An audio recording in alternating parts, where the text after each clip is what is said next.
Welcome to Rewatch and Rank. On this channel, we rewatch older TV shows, provide a summary and opinion on the episode before ranking each episode against each other. Today's episode is Bleach, Agent of the Shinigami Arc, Episode 5, Beat the Invisible Enemy. The episode in a nutshell is just a brief summary of exactly what's going to be happening within this episode. Rukia and Sato manage to hold off the Hollow until Ichigo arrives in order to defeat it and send it to hell, while we learn what happened to cause Yuichi's soul to be trapped inside of the parakeet. We'll now get into a more detailed scene-by-scene summary where we also give our opinions on each scene. So our first scene opens with Ichigo's feet running on the pavement. We then get a flashback to where he has tucked Karen back into bed. And then we go back to him running down the street, musing in his head about how many years it's been since he's seen Karen cry. He muses on the fact that it hasn't been since before his mom died that she's cried, and before his mom died, she used to be a lot more like Yuzu. We then see Yuzu's face, and he muses on how Yuzu was the clever and responsible one and tried to fill in the role that their mother left by taking over all of the housework. We then see a scene of Yuzu cleaning, while Karen, who wasn't talented in housework, decided to just stop crying so that she wouldn't cause worry. We then see Karen on screen, standing silhouetted, and he muses how she never cried, even when losing fights or accidentally breaking windows with baseballs, or being reprimanded by a principal, or when she broke her leg hiking. We then flash back again to him tucking her into bed, only this time it's grayed out and staticky. And then once again return to Ichigo, who is running down the street. This time we get a back view of him running, and he voiceovers for Karen to leave it all to him. Obviously, in this scene, we are getting a little bit more of the backstory. We already knew from previous episodes that their mother had passed on, but now we're learning a little bit more about how that had affected them and how that changed the dynamic of the family members, how Yuzu started filling in, doing all of the housework, how Karen, who wasn't able to do the housework, decided instead not to cry, and now suddenly she's crying for the bird, who she has a connection to. And I imagine why it got to Karen so much that she was willing to cry when she had stopped crying, not to worry anybody, is probably because it's a similar situation. The reason she stopped crying was that she lost her mother, and the reason, or the strongest memory that the bird had,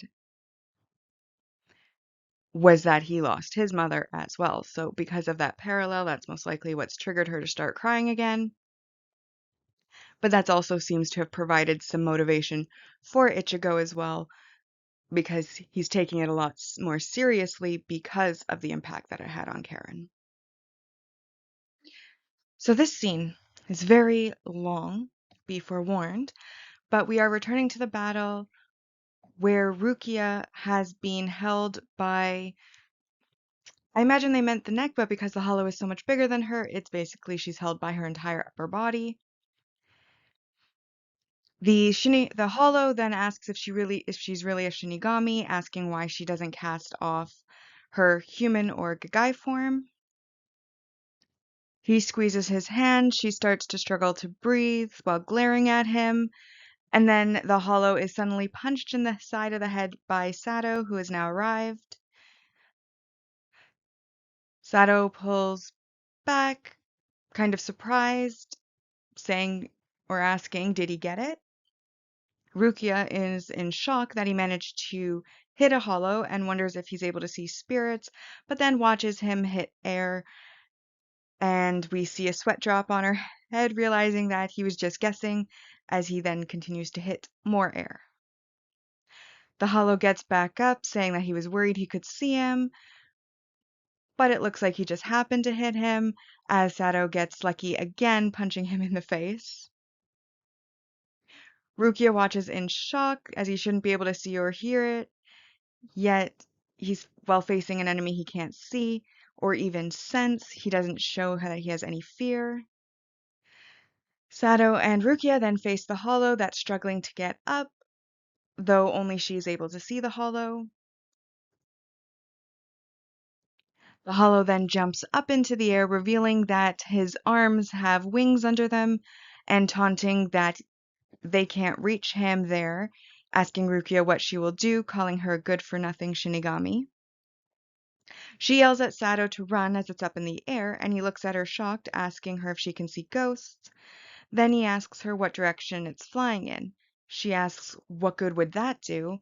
And Sato then hugs a pole before, up high, we see the hollow mocking confidently that he should snatch him up like a falcon in order to kill him. But then Sato yells in effort and manages to break the pole.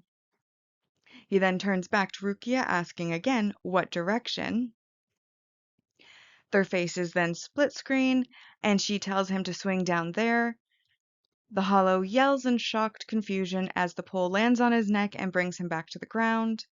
Rukia then lets Sato know that someone is on their way to finish it off, as the hollow chuckles that the whole lot of Shinigami are always getting beaten by them. As we see in the distance behind them, small shapes coming up over the walls. We then see those mini hollows come from behind, bringing Rukia and Sato to the ground as they are held, and the hollow taunts that now the shoe's on the other foot and she's underestimated them. And that's how she's ended up like this. We see Rukia struggling against the little guys, and the hollow taunts about which of them to eat first, deciding to leave Sato last. Sato then starts struggling to break free from the little guys, shocking the hollow, who yells at him for thinking that he can solve everything with brute strength. But he does manage to solve it with brute strength, and all the little guys are thrown off, and Sato attacks again, and the hollow barely manages to dodge, commenting on Sato's instincts being sharp as he starts hitting at air again. Rukia then tells Sato to kick the air above her, and he does so, which dislodges all the little mini hollows and ends up letting her up. The hollow again retreats to the sky, and Rukia calls for Sato, saying that she has an idea. And we then get treated to a view of her crouched in Sato's hands, ready to be thrown, as he asks her if she's sure about this. She says she's sure that they're going to utilize his strength and her brains, but he points out that the plan isn't seeming very smart. And she says that she doesn't need to take that from him, telling him to throw the direction of the tiger. He asks which direction it is, so she switches to left, and they go through a bit of an aiming process. While in the sky, the hollow comments that he's too far up for an electric pole to reach him, and then he gets a little bit shocked when Rukia says fire off screen, and she is then launched towards him. The hollow plays worried, begging for mercy, and she gets confident, but then the hollow switches it up and says he's just kidding, and we see a little guy come out of his feathered roughneck, like ruffle neck, and this shocks her as the little guy spits leashes at her, or spit filled with leeches at her, and that sends her falling to where Sato manages to see her falling and catch her. He asks her what happened, and she apologizes for being caught by surprise, before wondering what the leeches are as she tries to remove them from her body. The hollow taunts that they won't come off and are his targets before sending out kind of like an echolocation sonic wave and exploding the leeches, leaving Sato, who's unable to see it, confused as Rukia has fallen over, and the hollow taunts Rukia, explaining what it is that we just witnessed ourselves, essentially, that the leeches were bombs. His voice, sonic thing, sets them off. Then Sato goes forward protectively in front of where Rukia is lying on the ground, still clutching at her head. But before he's able to make any attacks on the hollow moves, and we see that the parakeet cage is on the ground, having been brought by the mini hollows from where Sato had left it. and Yuichi, in his adorable voice, apologizes for being caught. The Hollow tells Rukia to run as Sato is hesitating, so he can enjoy hunting her down. Rukia warns Sato not to do anything or the Hollow will blow up the cage, and comments that she gave her word not to mess up, flashing to Ichigo's face briefly on screen, as she then starts to run away and the little guys follow her, first before the Hollow, and she is caught up to. She gets sprayed again by the leech's spit, and she does manage to dodge a couple of streams of this spit before getting hit.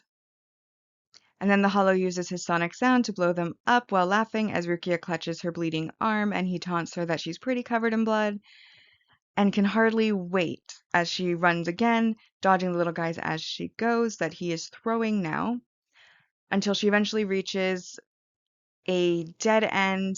Looks like there's a gate and there's a river in front of her, or a fence, and then there's a river in front of her. And she pauses, but becomes more confident, saying that she no longer has any need to run. Now, obviously, this is a long scene, so there's a few points to make about it. First off is the public property damage. I understand it's an emergency situation, but probably shouldn't go around just ripping up random poles, especially when they do have wires attached. Just think of all the people who are in those houses who have now maybe lost power, lost their internet, lost their TV. Again, for the show, it's not a big deal, but I feel like it's worth commenting on.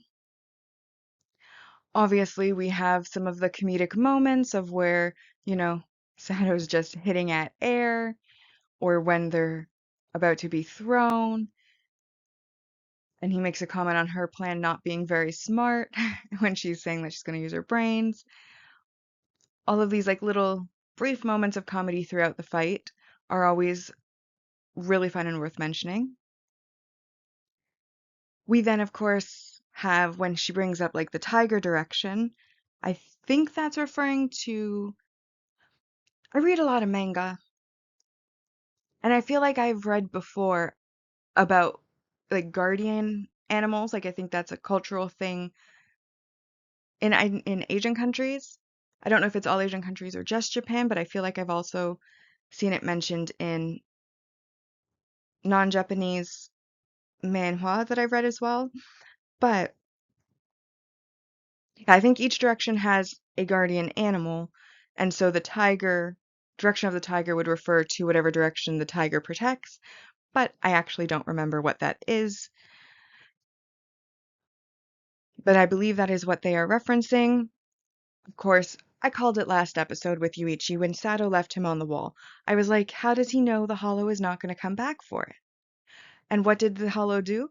Didn't come back for it itself, but it sent its little guys, its little mini Hollow friends, to bring the cage, which allowed him to take Sato out of the attack. And then, again, Yuichi's voice is just the cutest thing that's ever existed.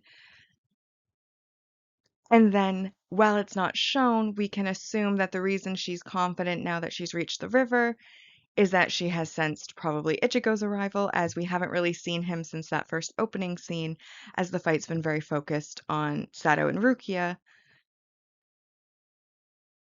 and they're back and forth with the Hollow. We now basically pick up where we left off before the screen cut, with the Hollow facing Rukia.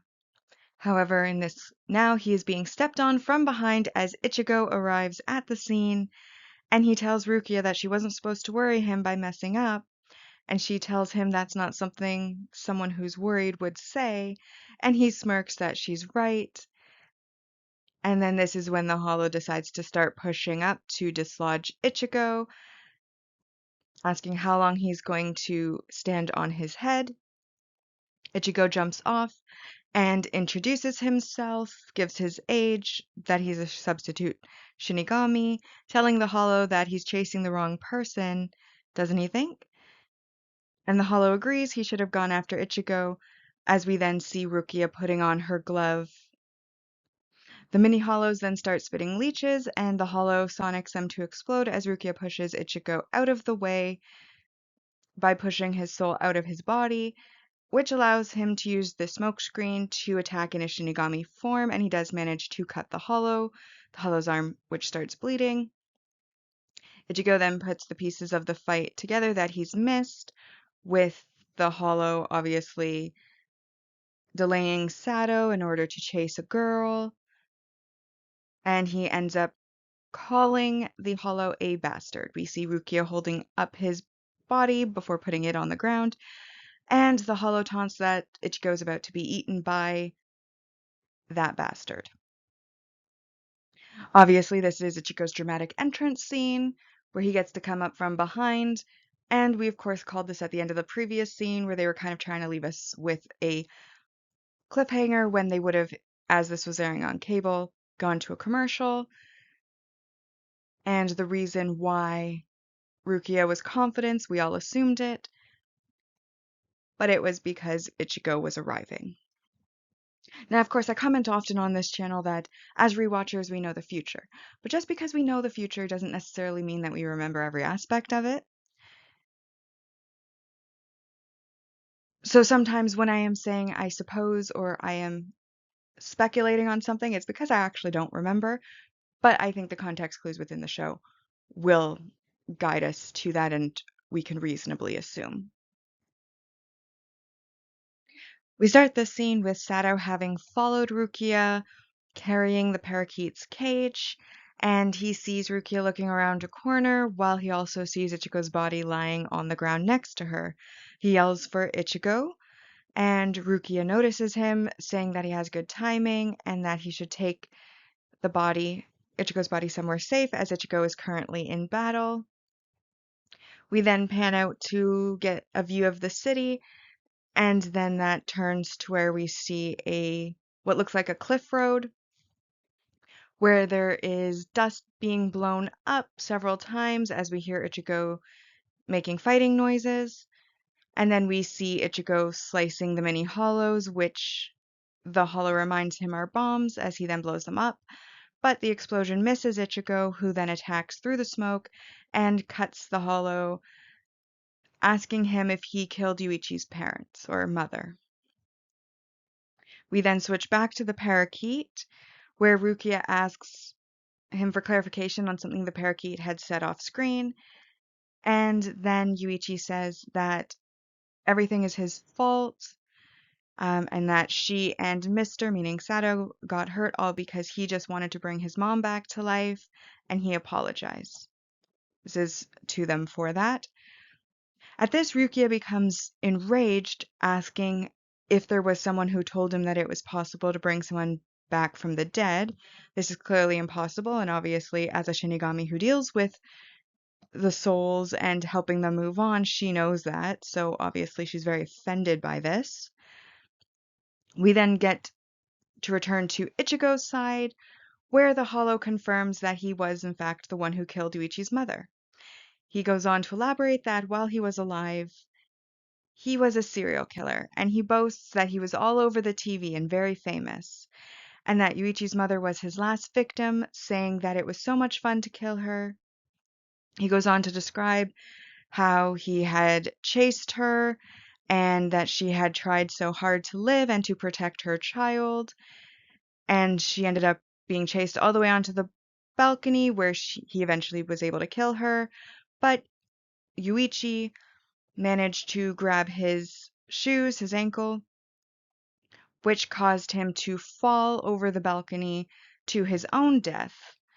And we, in the background of his story, see a series of still shots showing essentially what happened, the mother lying over the child's body, then the child's hands grabbing the shoe, and then the broken balcony implying that he had fallen over it. He then says that basically to punish Yuichi, who caused his death, he decided to put Yuichi's soul into the parakeet and told him that if he was able to survive as a parakeet for 3 months, then he would bring his mother back to life. He then goes on to say how Yuichi is an idiot because, of course, he can't actually do that, but the kid believed him. And what's most fun about this particular penalty game is that he gets to kill anyone who tries protecting the kid. And when Yuichi would whine about it or want to quit because he felt guilty for the people dying protecting him, the hollow would then play on his want of his mom back to remind him that that was the end goal, to bring his mother back to life, and that would give Yuichi his resolve back to continue trying to run and survive as a parakeet. Ichigo, of course, gets angry by this, and the hollow taunts him for his sympathy, saying that he's let his guard down and jumping back while throwing more little mini hollows at him. Ichigo crushes one of the mini hollows into his hand and then runs forward and punches straight through the hollow's teeth on the mask, saying that he can have the bomb back, taunting him when he won't set it off in his own mouth. He then pulls his arm out, telling the hollow to go to hell, and slices the hollow through his mask, killing him. We then, with dramatic music playing in the background, and very atmospheric music playing in the background, see a pair of large purple doors with skeletons on it rise from the ground behind the hollow, shocking Ichigo. Rukia, who has now arrived, explains that the Zanpakuto can only wash away sins committed after death, but for those who committed them in life, hell awaits. We then see the skeletons opening the door and a bunch of chains breaking off, and as the doors open, it reveals a bloody red landscape, and then the hollow is speared by a pole that came from within hell, which then lifts to have him shown impaled against the bloody red landscape and brought inside before the doors then close, and once they are closed, they shatter into a bunch of pieces. So this scene, obviously, we resolve our battle.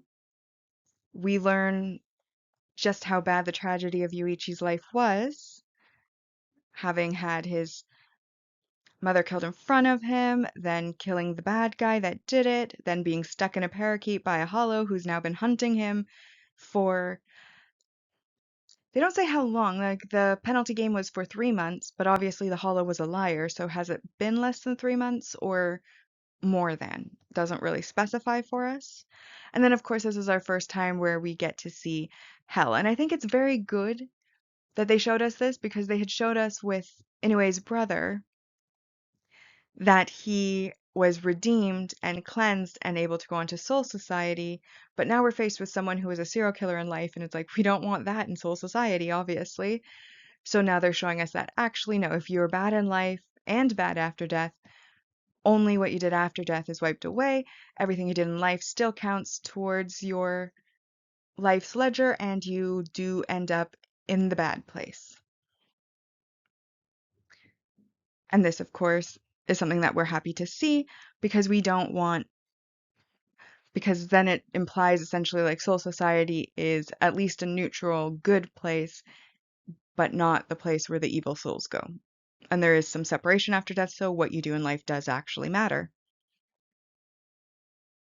Now that the battle is resolved, we find ourselves at sunset with everyone gathered around the cage. Rukia then says that unfortunately his chain of fate has been severed due to the time outside of his body, and so she won't be able to return him to his body, but tells Yuichi not to worry, as Soul Society isn't something to fear, and that he'll never go hungry, his body will be light, and it'll be a better place than this, implying Earth. Ichigo then butts in, saying that if he goes, he may be able to see his mom, which brightens the parakeet's face, which was looking really down before. And he says that they can't bring her back, but he can at least go to where she is. The parakeet then gets big, hopeful eyes and turns to Sato, thanking him for running around with him in his arms so he didn't get hurt at all. Sato says it was nothing, and then the parakeet looks back, and the voice changes to sound less cute and more like a regular boy. And he says that he'll be going and thanks them all again before his ghost appears hovering outside of the parakeet's cage. And Sato then asks if when he dies and crosses over, if they can run around again together and play. And Yuichi agrees, smiling, leading to everyone else smiling as well.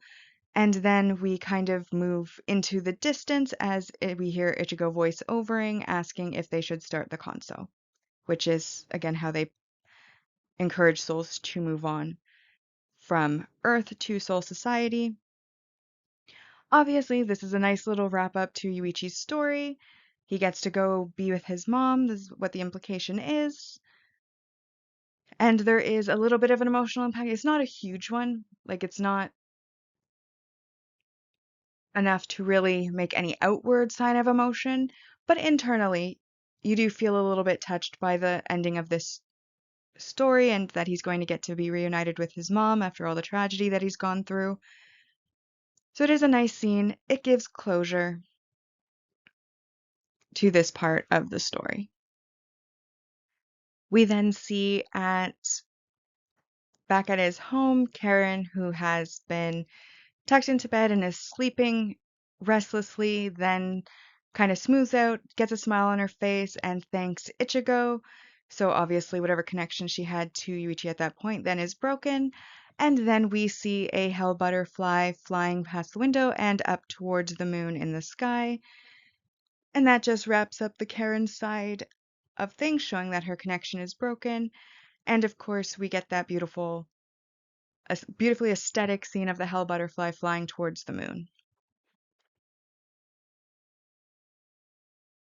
Now that we've rewatched the episode, we can now go into our rankings. On this channel, we rank under two lists. We rank on a mostly objective ranking list, which is where the emotion doesn't apply, however, bias and judgment do, and on the personal ranking list, which is fully emotion based. All right, so as always, we start with our mostly objective ranking, and we have our mostly objective rank values. In this episode, the ones that I felt applied will start with the positives. So we had the resolved battle, which is worth 2 points, and obviously the resolution of the battle is the Hollow died. We then have our multi arc supporting character development, in that Karen and Yuzu's reactions to their mom's deaths are explained, developing their characters further, and this is a +3. We then also have our single arc supporting character development, where we learn about Yuichi's backstory and how he ended up in the parakeet, which is worth 1 point. And then we also get world building, where we learn about the existence of hell, and that while the Zanpakutos can, in slaying a hollow, clear away anything that they did negatively after death, anything they did before death is still going to count against them. And if you were a terrible person in life, you will end up going to hell. And that is worth 4 points, which brings us to a total of 10 points. However, there are some negatives as well. First negative is, of course, the excess exposition. Exposition is considered an excess when you re-explain something that you've already shown us within the same episode right after it happens, or if you're within the same episode explaining the same thing multiple times over and over again. In this episode, we saw Rukia hit with the leeches, we then saw the hollow send out its signal, which then blew up the leeches. So this showed us very well that these leeches come from the mini hollows and are bombs set off by the signal sent by the hollow. It's very self-explanatory.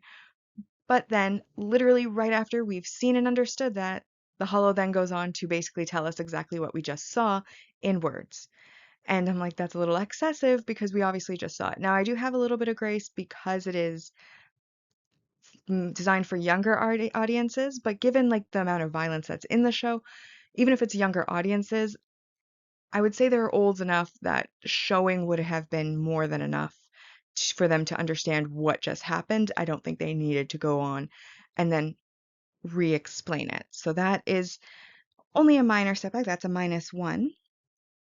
And then also we have the negative messaging or behaviors. And obviously, Sato is not meant to be a villain. He's not meant to be a bad guy doing bad things.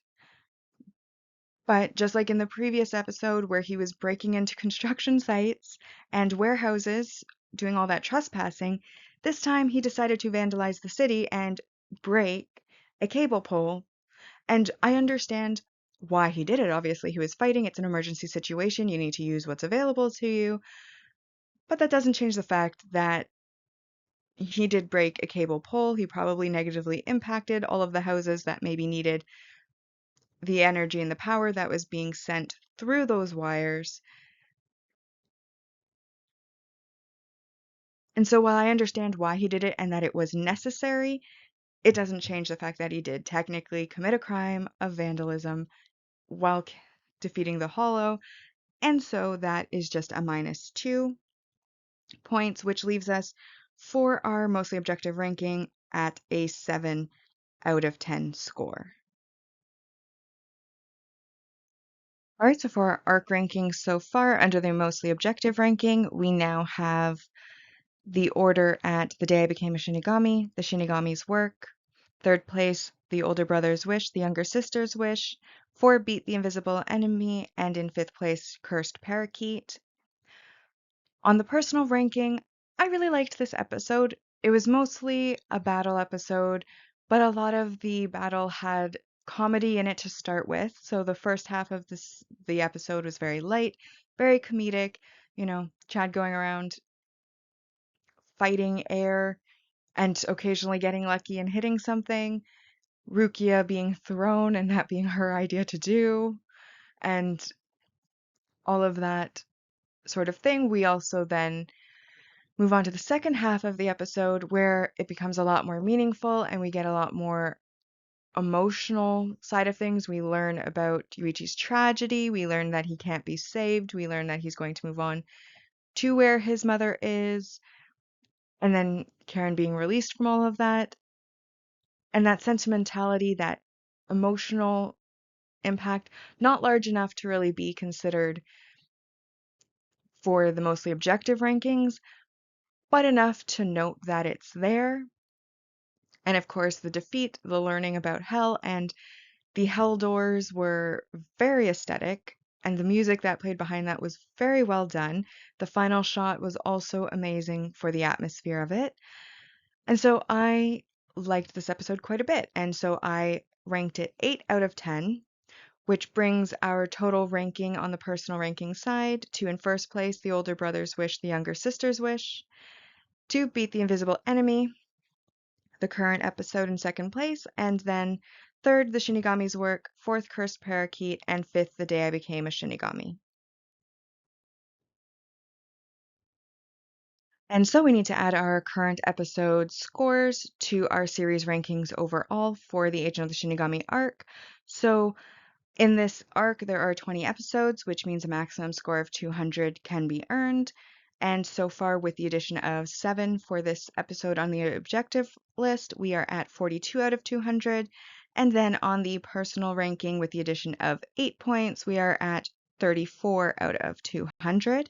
And with that, we've now rewatched and ranked Bleach, Agent of the Shinigami Arc, Episode 5, Beat the Invisible Enemy.